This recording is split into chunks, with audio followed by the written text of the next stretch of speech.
Bonjour tout le monde. Bon, mais j'espère que vous allez bien, que vous vous hydratez bien et que vous avez pas trop chaud. C'est dur de le dire, quoi, parce que tout le monde a très chaud. Je voulais confirmer une chose que j'ai oublié de dire dans la première vidéo, c'est qu'on était resté dans les Landes de mars 2025 à août 2025 parce que mon fils est en troisième et c'était une année importante car il devait passer son brevet qu'il a eu avec mention assez bien. Donc voilà, je voulais juste préciser ça.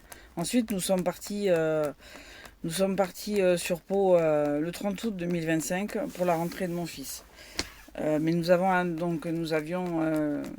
sommes arrivés sur une aire de repos, une aire de camping-car qui était au milieu de la montagne, avec un pré à côté où il y avait des moutons avec des cloches au niveau du cou. C'était assez drôle d'ailleurs. Et donc c'est là que j'ai percuté qu'en fin de compte, et bien que je vais me retrouver seule avec mon fils, j'ai eu une petite crise d'angoisse quand même, hein, parce que c'est là qu'on percute de ce qu'on vient de faire, quoi. Que j'avais mis mes affaires chez les gens, que j'avais lâché mon appartement, voilà, donc c'est un peu, je trouvais que c'était un peu violent quand même. Mais bon, après voilà, et après on prend conscience que faut continuer à avancer, quoi, parce que la seule personne qui compte sur nous, c'est notre enfant. Donc j'ai continué à avancer, on est redescendu, on a dormi une nuit sur cette aire. Et le lendemain, on est descendu parce qu'il fallait faire les vidanges. On est descendu sur une autre aire pour faire les vidanges. Et après, on a trouvé un coin pour se poser. Donc, on a passé 2 mois au stade de Meillon, pour ceux qui connaissent. Donc voilà. Mais l'été avait été compliqué déjà, parce que l'an dernier, on est monté quand même à 38 dans le camping-car. Donc, c'était quand même quelque chose, quoi. Donc, des astuces pour vivre en camping-car l'été. Donc se rafraîchir avec un gant d'eau froide régulièrement, toutes les 3 minutes s'il faut, au bord de l'eau. Si vous avez quelque chose à mettre sur votre pare-brise, mettez-le. Excusez-moi, j'ai oublié le nom. Je ne sais plus comment ça s'appelle. Je l'ai mis hier soir en plus le mien, donc voilà. Mais mettez ce qu'il faut sur le pare-brise et s'hydrater beaucoup.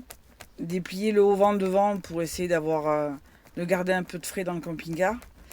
Euh, et puis là, je vais essayer une astuce de mettre, comment on appelle ça, des couvertures de survie. Je vais les découper et je vais en poser sur les deux fenêtres qui donnent sur l'extérieur pour la couleur argent vers l'extérieur pour que ça repousse les rayons du soleil, quoi. Donc voilà, je vais essayer ça parce que c'est des idées qu'on m'a données cette année. Donc voilà, parce que cette année on monte vraiment très haut en température et on n'est pas arrivé à la fin de l'été. Donc voilà quelques astuces. Voilà, essayez de trouver de l'ombre sur les aires où vous allez. Essayez de trouver de l'ombre. Et puis être patiente, quoi, hein, être patient et prendre son courage à deux mains, quoi. Donc voilà. Et donc c'était pour vous dire. Donc mon fils a bien fait sa rentrée au lycée. Ça s'est très bien passé. Bon, c'est vrai qu'au niveau discrétion, ça n'a pas été trop ça parce que je lui ai fait sa rentrée en camping-car.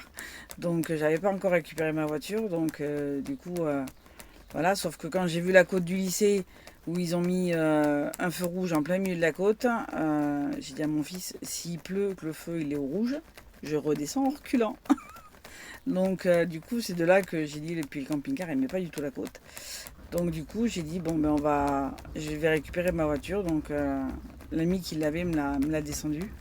Et du coup, j'ai récupéré ma voiture pour pouvoir naviguer et me déplacer plus facilement où nous sommes. Voilà pour cette vidéo. Si vous avez des questions, partagez. Voilà, c'est les premières. Donc voilà, je suis pas parfaite, hein, mais bon, on fait ce qu'on peut. Donc voilà, si vous avez des questions, n'hésitez pas.